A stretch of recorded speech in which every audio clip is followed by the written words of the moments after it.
Okay, you can hear me now. I know you can. The sound might not be good, but I know you can hear me because I see the little green thing moving at the bottom.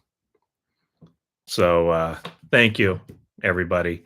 Um, Something's wrong with my mic, or maybe it's this thing. Where is it? Um, uh, Maybe it's this thing here. Maybe it's the thing at the bottom. Maybe it's kind of um, not working. All right. So anyway, as I was saying, um, okay, we're getting this thing up and running again. Should I even put on? I don't need to do the ring light, do I? So anyway, what I was saying, what I just wanted to do was get your attention and just talk and see how many of you could read lips. And I'm very very disappointed because it seemed like very few of you could read lips, and it just seemed. I mean, I thought you guys were better than this, but hey, whatever. Okay, so now I guess I'll actually verbalize what it was that I was saying beforehand. So we'll talk a little bit about DJ Humphries, what that means, what his situation is, and also let's start off with George Kittle. Just quickly on George Kittle, um, the thing that's kind of interesting is that I think George Kittle having his that first contract.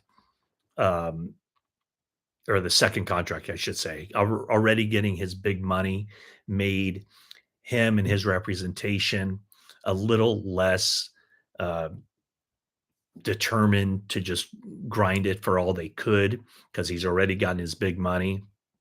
And when Trey McBride signed the contract a couple weeks ago, paying him 19 million a year, it was kind of seen like, okay, where will Kittle go now? Is he going to go 19 and a half? Is he going to go 20 million? And what it turned out was basically the 19.1 pushing him into the spot as the highest paid tight end in the NFL. A lot of that was window dressing. The final year of the contract, 2029. Um, the numbers that are out now for Kittle, that final year is 22.4 million. So that's 21.55 million in base pay, 750,000 in per game roster bonuses. That's total of 750,000 over the whole season, and then $100,000 workout bonus. So, what Kittle's career, or what I know that the idea was Kittle would start and finish his career with the 49ers, play for no teams in between. While that still might be the case, yeah, I've seen it so many times where players sign, big contracts. Oh, this assures that he's going to remain with this team forever. That's really never the case. Now, it might be with Kittle, and I would suspect it would be. I would think that whenever that time comes where the 49ers say, we're better off without you, I would think that Kittle would probably kind of feel that way too, as far as maybe the time is over. But I think what this shows to me is that Kittle he wanted to get it done, and didn't want to grind it for every penny he could get, and so he goes with this contract, which is basically a 2-year contract, and then it's year to year after that. So I think Kittle and the 49ers worked well on this one to make sure that there just wasn't any drama kind of hanging out there. And so George Kittle gets his contract.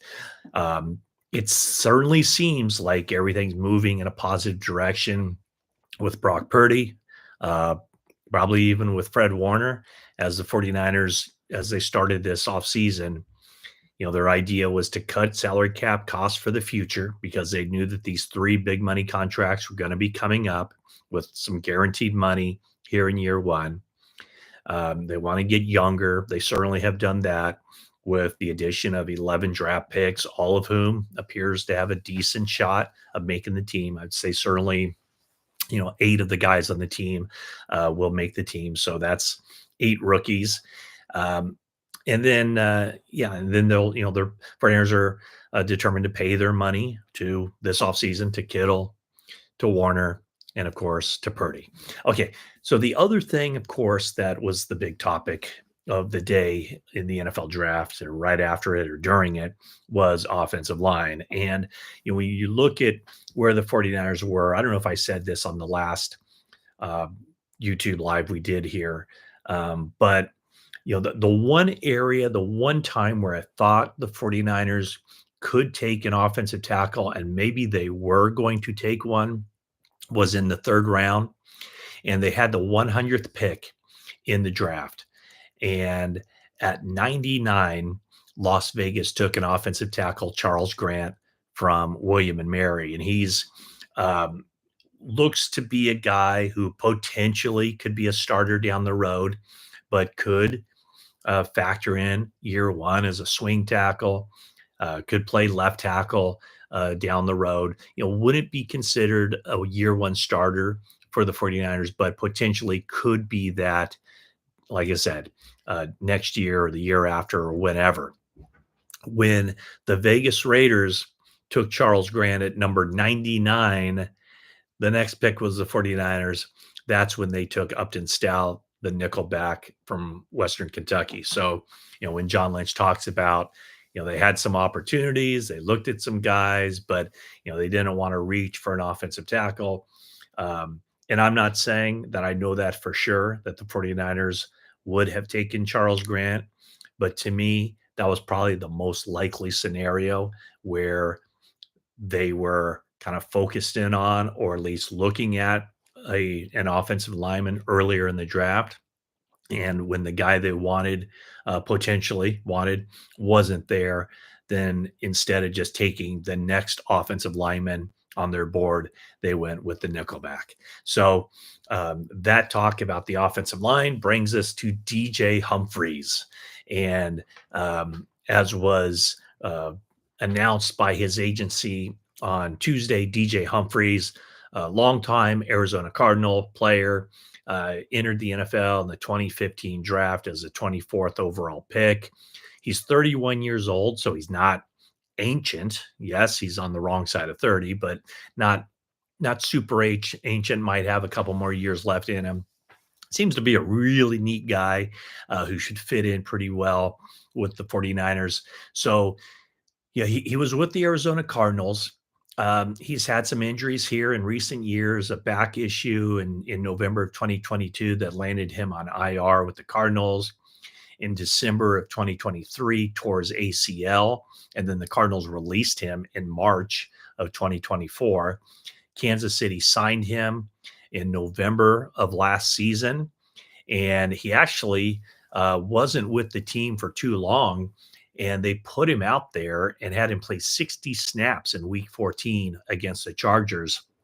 And he just wasn't in physical condition to play 60 snaps, but that's what they had him do. And he sustained the hamstring injury, which then forced Kansas City to do some shuffling on their offensive line. They ended up putting the guard Joe Tooney at left tackle, and they ended up riding that out the rest of the season. He did play a little bit, half the game in week 18, and then he was active for the Super Bowl, for the playoffs. He was active as a backup tackle, so he was healthy enough to go play. He did not play at all in the Super Bowl as a backup tackle.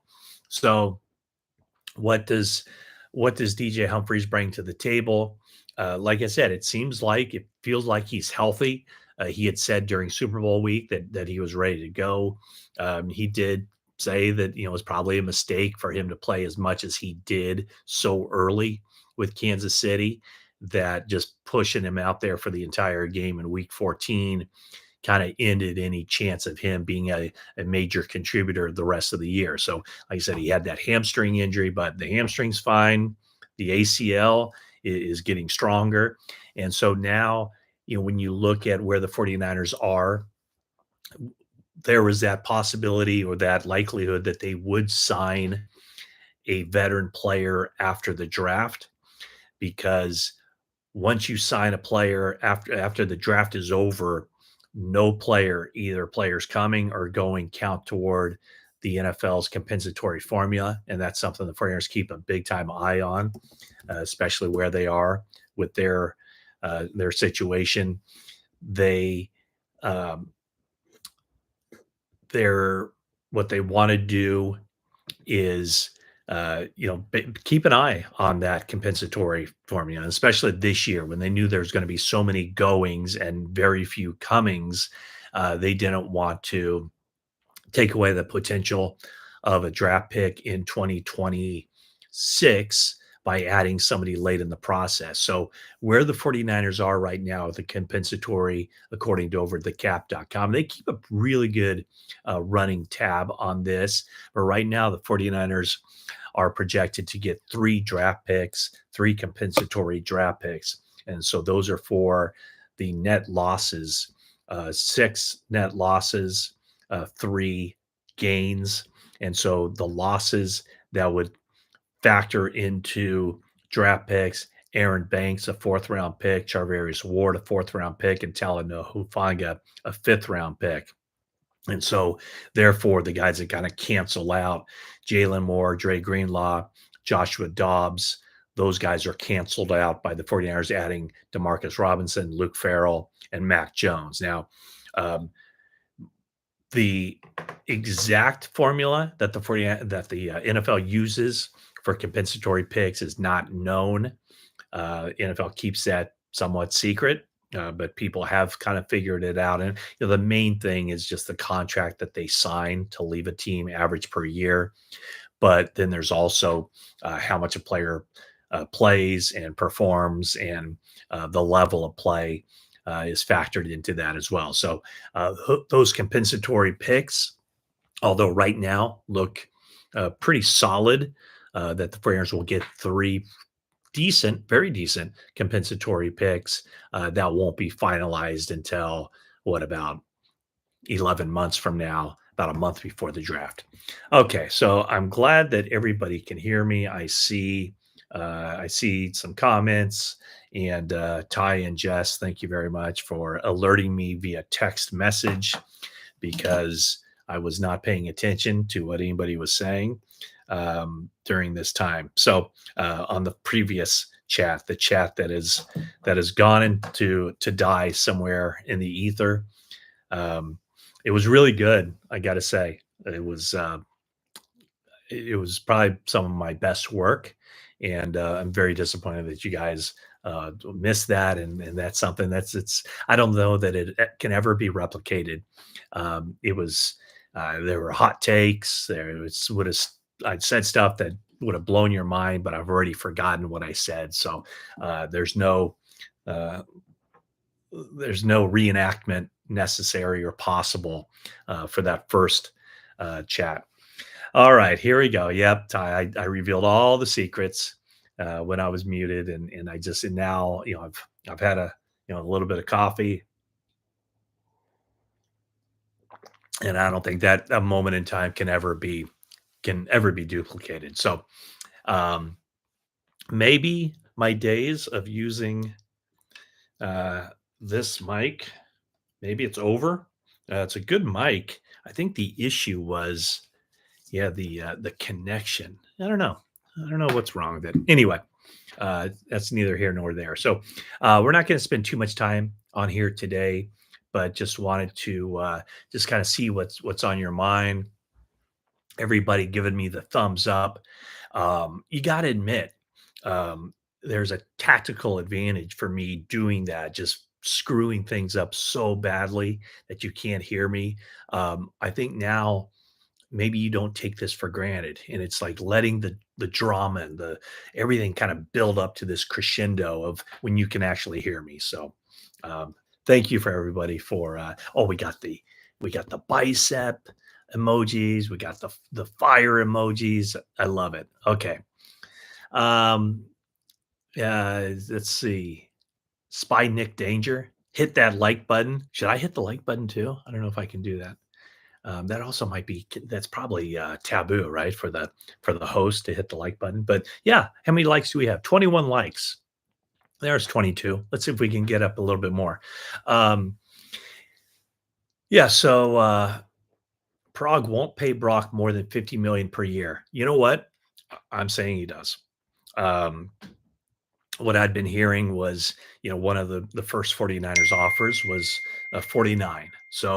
Um, uh, so therefore, I would think that Brock will make more than 50 per year. I'm certain. Yeah, I'm certain of that.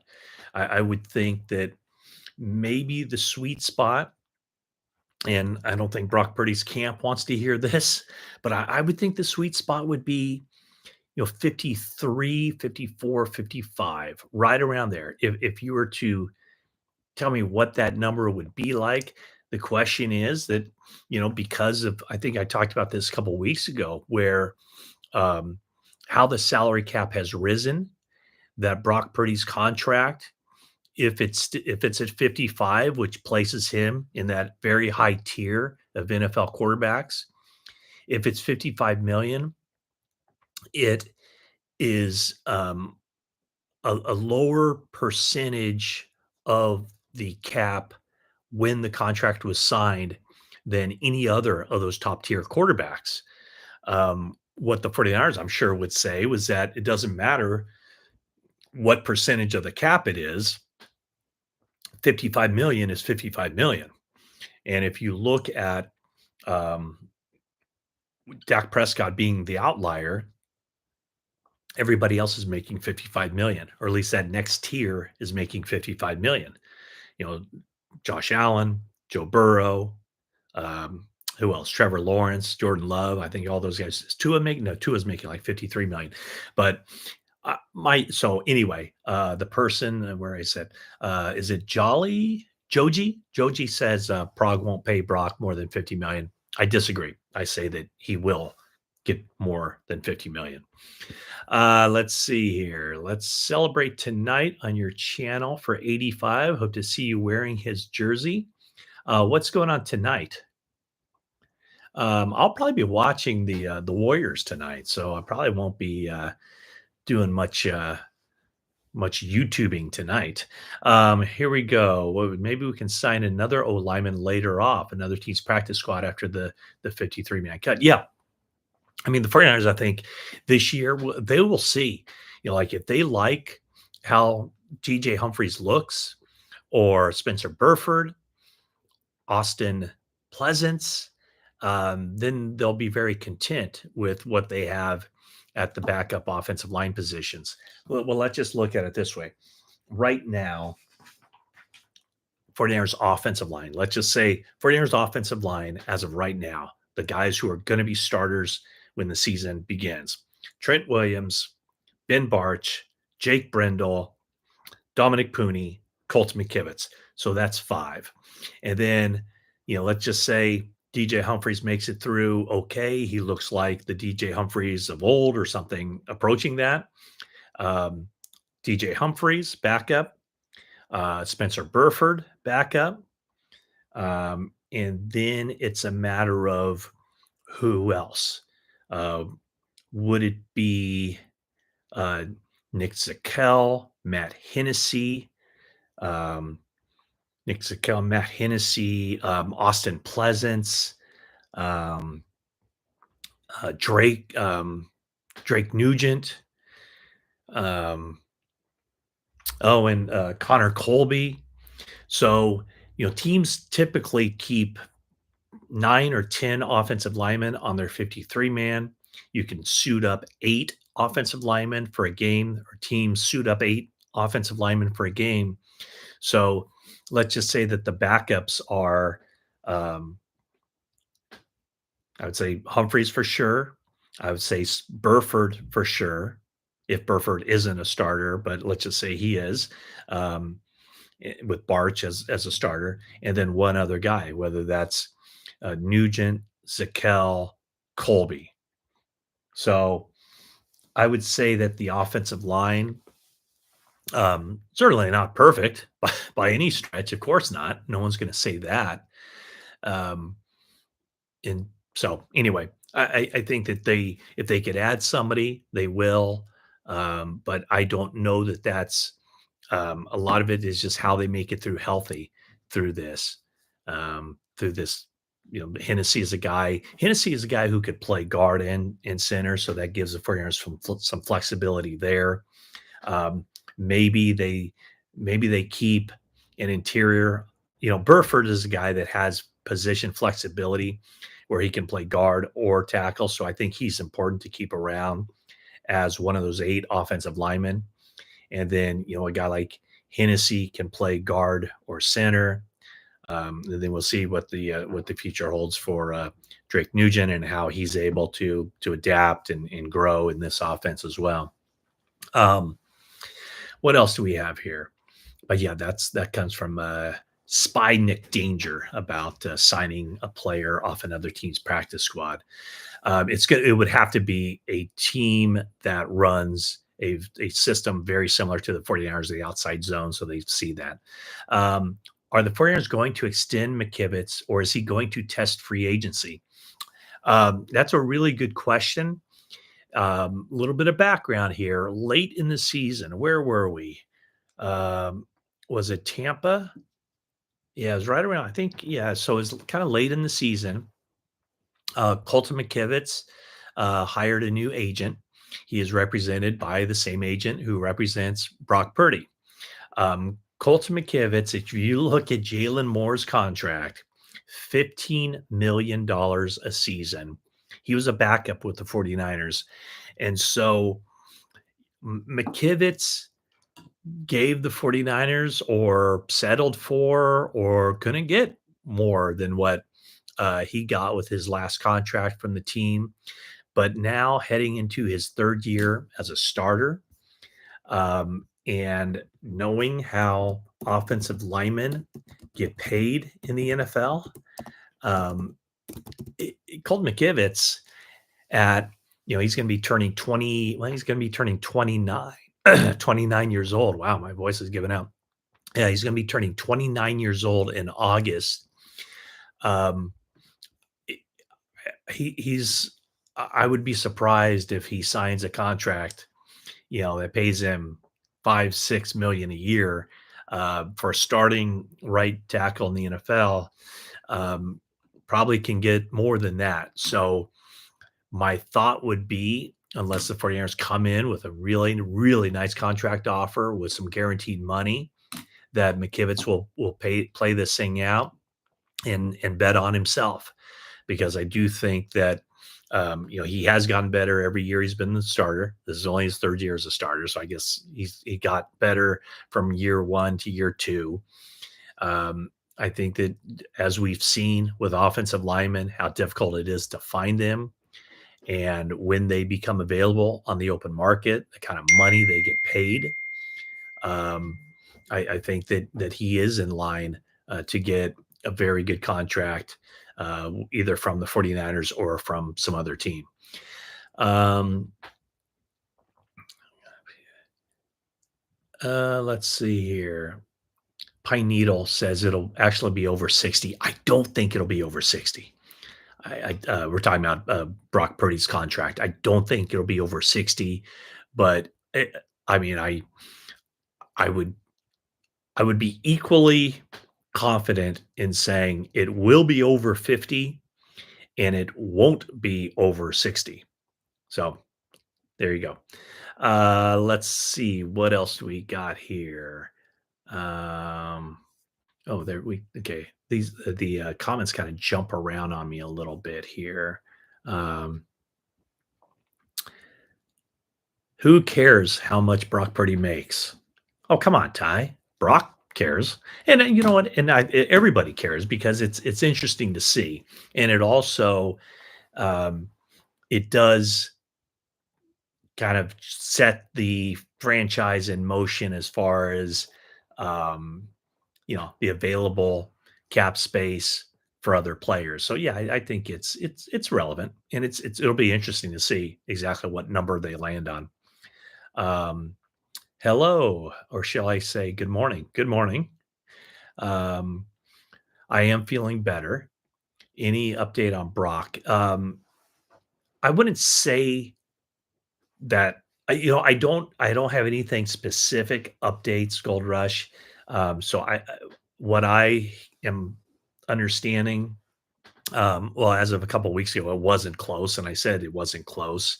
As far as if it were close, then I mean the deal would be darn near done, and it could happen. I would think now that the Kittle situation has been resolved and we see how that thing played out. Here's the one thing that I think the 49ers would love to impress upon Brock Purdy is that it's almost the college NIL thing. And gosh, I think it was Jed York at the owners' meetings talked about how Brock Purdy would have been like the 32nd highest paid quarterback in NC2A football last year because of what NIL has done to the college game. But I think the 49ers also feel, and they're trying to use this to their advantage, that if Brock Purdy signs a deal where he doesn't necessarily grind the 49ers for every penny, and there's a working relationship that is long term, and he is very clearly the quarterback of the future, quarterback of the now, quarterback of the future, and quarterback long term. Um, he can use that face of the franchise mantle to his advantage in uh, creating opportunities for a lot of endorsements, a lot of money coming in from outside the 49ers. And I know he's already done that with some endorsement deals. Um, but that would be one area where I know the 49ers are like trying to impress upon him that in the Bay Area, there are so many opportunities to market your brand. And, Brock Purdy signs a long term deal that kind of puts his stamp on this team as the quarterback for the future. That's an area where he can market his brand and take advantage of the opportunities to endorse and whatever have those kinds of outside money flow coming in that he could take advantage of. Let's see here. uh let's see, I guess I'm not be able to support, he's often great by here's someone. I'm guessing we may not be able to afford McKivitz. He is often criticized, but if he had a solid year, he'll probably get a contract like Banks. I don't. I think probably what worked to the advantage of Banks and Jalen Moore to a lesser degree are their ages, being entering the second contract for them. But yeah, McKivitz. I'll tell you what McKivitz is viewed as a good NFL right tackle. He's certainly not one of the worst NFL right tackles. In fact, he's probably one of the better NFL right tackles. Um, and so he would get paid. No question about that. He would get paid. To what degree? I can't imagine he'd get paid 15 million a year like Jalen Moore got. 49ers were shocked that Jalen Moore got that kind of money, but he would get a significant bump in pay over what he's currently making. Um, 49ers throwback. Matt, the 49ers offensive line is not as bad as people would have thought. Okay, so I have said that repeatedly. Someone on one of the other social medias says that I mock 49er fans for their views on the offensive line. I don't think I do that. That's not my style, but I will say that I would agree with that comment from 49ers throwback, which is not necessarily the prevailing thought. um, I think that what I've stated time and time again is the 49ers offensive line is closer to being one of the better offensive lines in the NFL than it is to being one of the worst offensive lines in the NFL. Doesn't mean that it's an offensive line that can't stand improvement or can't be improved. Of course it can. I was surprised that this draft they waited until the seventh round. Maybe I should word it this way. I was surprised that the opportunity didn't present itself within the idea of the decision makers to take an offensive lineman before they did. And before they did was, their second pick in the seventh round. I would have thought third, fourth round would have been the sweet spot for the 49ers to take an offensive lineman. I wouldn't have thought that they would take an offensive lineman who'd be a starter year one, but I would have thought that they would take an offensive lineman who has the chance down the road as early as late in this season, whether due to injuries or next season with players leaving or whatever the case may be. I would think that they wouldn't have taken a starting offensive lineman, a day one starting offensive lineman in this draft, but I would have thought that they could have taken somebody that they would have projected as a year from now, if he develops, he can be a starter. Maybe they got that with Connor Colby. We shall see. Would certainly not surprise me to see him be a starter down the road, maybe sooner than later. Sooner meaning late in his rookie year if something were to happen and he's needed, or with good development next year. All right, what do we got here? I think we got a microphone recommendation. What else do we got? Do I think Brock Purdy's contract will be done soon? I think so. I don't know, define soon, but yes, I do. I think that the Kittle contract sets a really good precedent and kind of builds some momentum for things getting done sooner than later. CJ Ruthless, that would be your guess. To me, um, sounds about right. That sounds about right. 53.5 million. And then Jacob Gordon before that says 49. That's a low ball offer. Of course, it's a low ball offer. Um, it in and that's part of the deal. It's that song and dance that has to happen. It's like one side is shooting for the moon, one side saying probably 61, the other side saying 59, and then they just kind of come together and meet somewhere between those two numbers. Um, what would the guarantee? I don't, I haven't looked into what the guarantee would be for Purdy, so I'm not even going to speculate there. Um, let's see here. It'll be over 60 when you take percentage. I don't know that's going to be over 60. How much involvement does Prague have these days? I live in Leeds and he's very involved with Leeds. No, um, what, you live in Leeds and you hate Leeds? Is that possible? Is that you can do that? By the way, Leeds going to the Premier League, which means a lot more money coming into 49ers enterprises for having a Premier League team. It also means a lot more money that needs to be invested in the Leeds on-field product for them to remain in the Premier League. Prague has a lot of involvement. He's not the only contract negotiator, but he for a long time now, he's um, he's worn a lot of different hats in the organization and in the investment arm of the 49ers. Um, and so, he's still the main, the chief contract negotiator. They have others who do that. Brian Hampton is one of their top negotiators as well.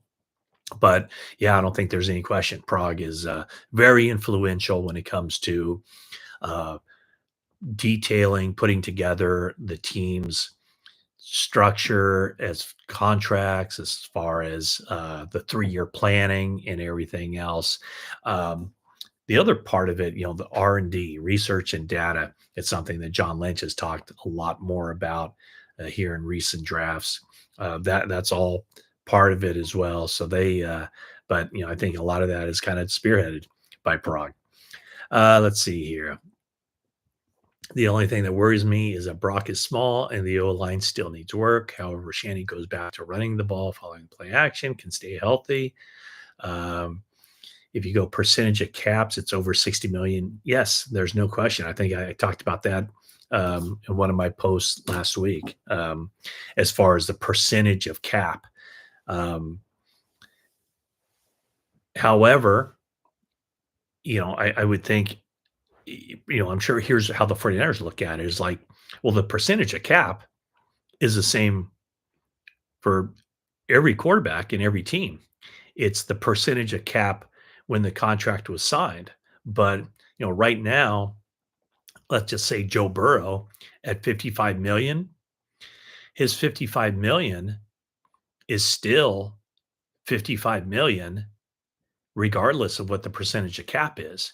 In other words, his 55 million, let's just say on this year's cap would be the same as Brock Purdy 55 million on this year's cap. Does that make sense?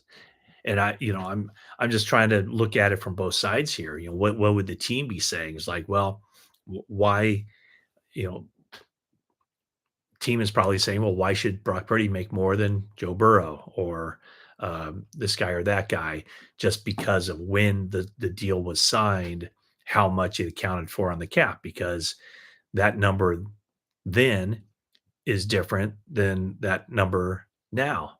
And when Joe Burrow signed the deal, it might have been, 25% of the cap, but now it's not 25% of the cap because the cap is rising. Let's see here. Let's see. 50 Yeah, just based on the market, 53 would be the floor. I think 55 is fair. Yeah, that's kind of where I'm at as well. 53 to 57 is where I think it'll fall. Yeah. Do you see competition between Jake Brendel and Matt Hennessy for center? I don't, because it doesn't seem like uh, the 49ers feel like there's a competition to be had. Um, 49ers who are there every day, they get paid money to win games, and they know these players better than anybody else. Um, in talking to Shanahan 2 weeks ago, um, it certainly didn't sound like they feel like um, anyone is close to Brendel as far as being a starter over him for this coming season. Um, let's see here. Let's turn it. I keep bouncing around here. Um, where are we? Yeah, like and subscribe if you haven't already. Um, do you see? Okay, okay. Now I'm back. Okay, going through this. This is probably as entertaining as watching me talk with my mic on mute, me going through the comments and trying to read this. Um,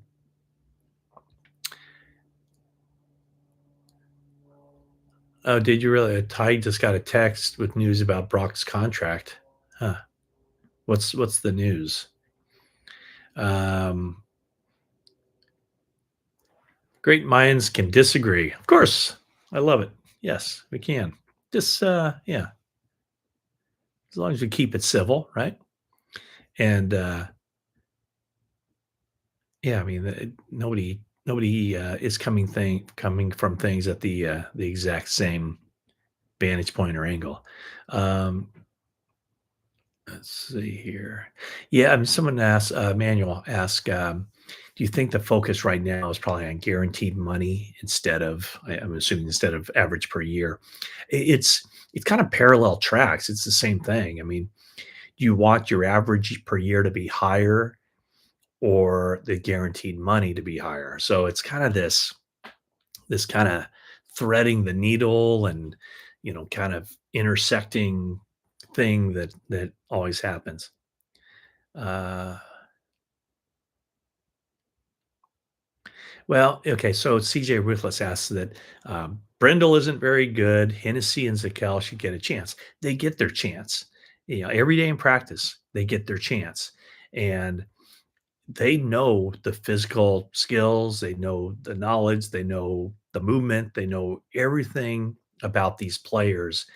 And so um, they get their chance every day. And if they come in and they look a lot better and they're able to do things better than the other guy, then absolutely they get their chance. Um, does Rourke have a shot to beat out Mac Jones for number two? No, I think Rourke doesn't even see the field this year. I think this is a redshirt year for him coming off the ACL surgery.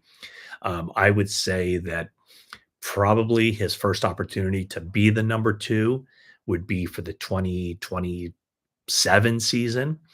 Maybe next year would be the three, and the year after that be the two, and then maybe be the two for 2 seasons. Um, let's see. What do we got here? Do you think Shanahan is going to give Garindo more touches this year to not overuse McCaffrey? Yeah, but I think I've said that in the past too, and it never really happened that way. Um, I cannot update you on season ticket sales. I don't know. That's not really my. I haven't heard anything there. Hey, I make good common sense. Thank you. That's something I don't hear from my family too often, but I appreciate that. Appreciate that observation, Pine Needle. Um, let's see. I'm just kind of going through here. How long have I been doing this? 41 minutes. So we're probably right around the time where people start tuning out. Any word on Drake Nugent's development? No. Um, I mean, they haven't gotten on the field yet, so have a better idea here in a few weeks, and certainly once training camp starts. Um, what else do we have here? Yeah.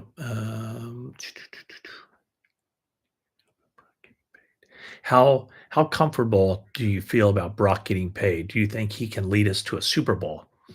Well, he's already proved that he can lead a team to the Super Bowl. He did that just 1 season ago. How comfortable do I feel that the 49ers and Purdy will get a contract done? I feel extraordinarily uh, comfortable in saying that yes, they will get it done. And like I said, with Brock Purdy, um, he very well might have been the Super Bowl MVP if a 4th and 1 play, if the defense had somehow stopped Patrick Mahomes on 4th and 1 in overtime, and the 49ers had won that game. So remember, the 49ers took the lead twice. Um, they weren't touchdowns, but Brock Purdy helped the 49ers get in position for 2 field goals in the 4th quarter that gave the 49ers a lead in the Super Bowl, and 1 field goal in overtime that gave them the lead again in the Super Bowl.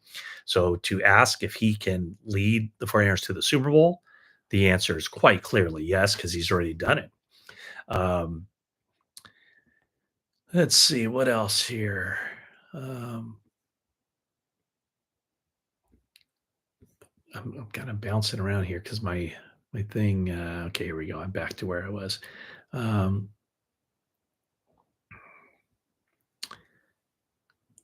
Oh, someone just made that point. Someone made that point a few minutes early. Is it Proteus West? Yeah, I mean, Brock Purdy is the guy who helped lead the team back from what, a 17-point deficit in the NFC Championship game.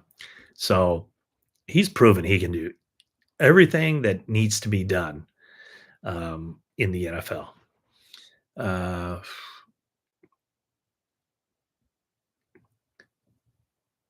let's see here. A lot of comps. Brock Purdy and Jalen Hurts. Um, Any infos on the rivalries uniforms? I don't even know what that means. I feel silly. I don't know what that means. Um, you think Warner gets a contract overhaul. So do I think Warner gets a new contract? I think he does because I think the team wants that to happen. So I do think that I think that could be happening at some point this offseason as well.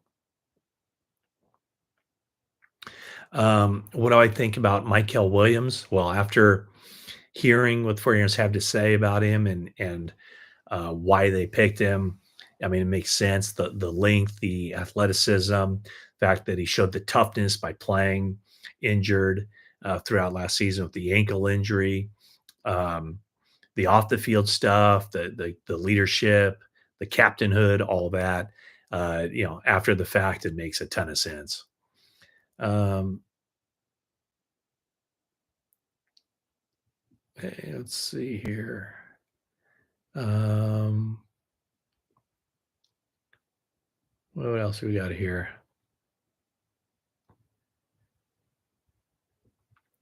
All right, I think we're nearing the end. Um, Here we go. Invader 49ers. Barch might be the camp winner, but it'll be close. Barch has yet to prove he can stay on the field. That's true. Colby could take his job. Um, is the knee fully healthy on Brindle, though? Yeah, I think he's healthy. Um, let's see here. With the new special teams coordinator, should we be able to consistently block better so no blocked extra points? Yeah, I think a lot kind of an untalked about thing last year was the 49ers had so many injuries um, that forced core special teams players into significant roles on offense and defense that it took away from some of that. But seems to be pretty clear that through free agency and even the draft that the 49ers are keeping an eye on you know obtaining, acquiring, collecting talent that can help on special teams. Let's see here. All right. I think we are at the end. The Mustafa injury is a real sickener. Yeah, I would agree with that. Made it a lot of 49ers made a lot of developmental picks on defense. I don't know about that. I think a lot of these guys are ready to play. I think Michael Williams is ready to play. I think Alfred Collins is ready to play. I think Nick Martin is ready to play. I think Upton Stout has a chance to open the season as their nickelback, and I think CJ West is ready to play. So I think their first five guys, I think they're going to get on the field a lot. Um, let's see. Yeah, I must be excited for the kicker competition. Oh yeah, that's gonna be great. Chart that. Um, do I think that Hennessy might win the starting position, the center position? I do not. Um, do I think DJ will play tackle or play left guard position? I would think that DJ Humphries will be certainly the backup left tackle. And then I don't know the last time he played right tackle, but I would think that he would have a very strong chance of being the swing tackle. Maybe he's just the backup left tackle. And then you have Burford as the right tackle as well as the backup guard. Um, so that's from Jay Coleman, who just is joining this conversation. Um, Kick returner drafted as the next Devin Hester. Well, there's only one return specialist in the Hall of Fame. That's Devin Hester. So I don't know if Junior Bergen is being considered the next Devin Hester, but that's the idea, is to get a guy who can make some plays. Um, how do I see the wide receiver room shaking out? And yeah, Invader 49, you're right. Humphries might not even make the team. We see every year some guy who's had a career, longtime starter come to the team and simply not be able to make the team. So probably putting the cart ahead of the horse a little bit there. So the wide receiver room, um, well, I guess Brandon Ayuk deserves to be in a different category as he recovers from the ACL. But you have Juwan Jennings, you have Ricky Pearsall, you have Jacob Cowing. And then the 49ers bring in Jordan Watkins to see if he can make an impact year one. 49ers also have Demarcus Robinson. And then it's almost like, some of these other guys would be kind of found money. And, I haven't spoken too much at all about some of the other wide receivers that the 49ers have. But, remember Trent Taylor's still around. He's a slot guy. Last year spent, pretty much the entire year on the practice squad. Um, there's Russell Gage Jr., a seventh year guy, is coming off injuries, hasn't played in a while. Um, uh, Tariq Owens, see if he can make any sort of impact. So, um, I mean, I still see them adding a wide receiver, but no guarantee that Demarcus Robinson is going to be available for the start of the season. Certainly, no guarantee, and I would think probably 5 games in would be kind of the sweet spot for Brandon Ayuk. So right now, week one, the receivers could be Juwan Jennings, Ricky Pearsall, and and the newcomer Jordan Watkins from Ole Miss. Okay. Keep forgetting about Demarcus Robinson. Yeah, so his situation, is a solid pro. It's supposed to be a really good guy. However, had a really bad mistake in November. Pulled over and arrested for a DUI. So the he is subject to the NFL's policy on substances of abuse, and he could be looking at a 3-game suspension, something that John Lynch told me a couple weeks ago was very much what the 49ers are kind of thinking. They know that's a possibility, so they went into this with eyes wide open. Um, what else do we have here? Just saw someone. Someone says, love Greenlaw, but dodged a bullet by not signing him. Yeah. So, my colleague Jennifer Lee Chan reported about Dre Greenlaw sustaining a torn quad while working out. So, really bad news for him because I know the Denver media tried to really downplay that. They were like, it's not torn, it's a strain. Guess what, Denver media? A strain is a tear. Jennifer never reported that it's a complete tear. She just said it's a tear. A strain, look it up. A strain and a tear are the same thing. It's just the level of strain and the level of tear determines the grade of the strain. So, or the grade of the tear, but it's the same thing. And so I think the Denver media was, trying to kind of cover their butts because Jennifer had caught the story and they didn't. But anyway, um, the we're hoping that Dre is available for the start of the regular season, and he could be. But what's really horrible about this is that it's just another off season where instead of working on football and getting on the field and going through the offseason program, he has to, physical therapy and rehab an injury. So really bad news for Dre. So that was kind of a crusher. Certainly not a season um, ending kind of thing, but it's certainly a season altering kind of thing when you think about how important at this stage for him the off-season program is. So, yeah, lesson to Denver media: a strain is a tear. Okay, there I am on my soapbox. Okay, yeah, definitely a setback, huge setback. All right. I think after 52 minutes, 53 minutes, especially after my 5-minute false start, thank you so much. Tight end number 2 is Luke Farrell. Um, Number 2, a blocking guy. Thanks for tuning in to this YouTube live video. Thank you for all your support. Thanks for your patience in hanging with me through another mic malfunction. Throw this thing away. And we'll be back at you real soon. And again, thanks for everything. Thanks for all your support along the way, and have a great rest of your day. So thanks again.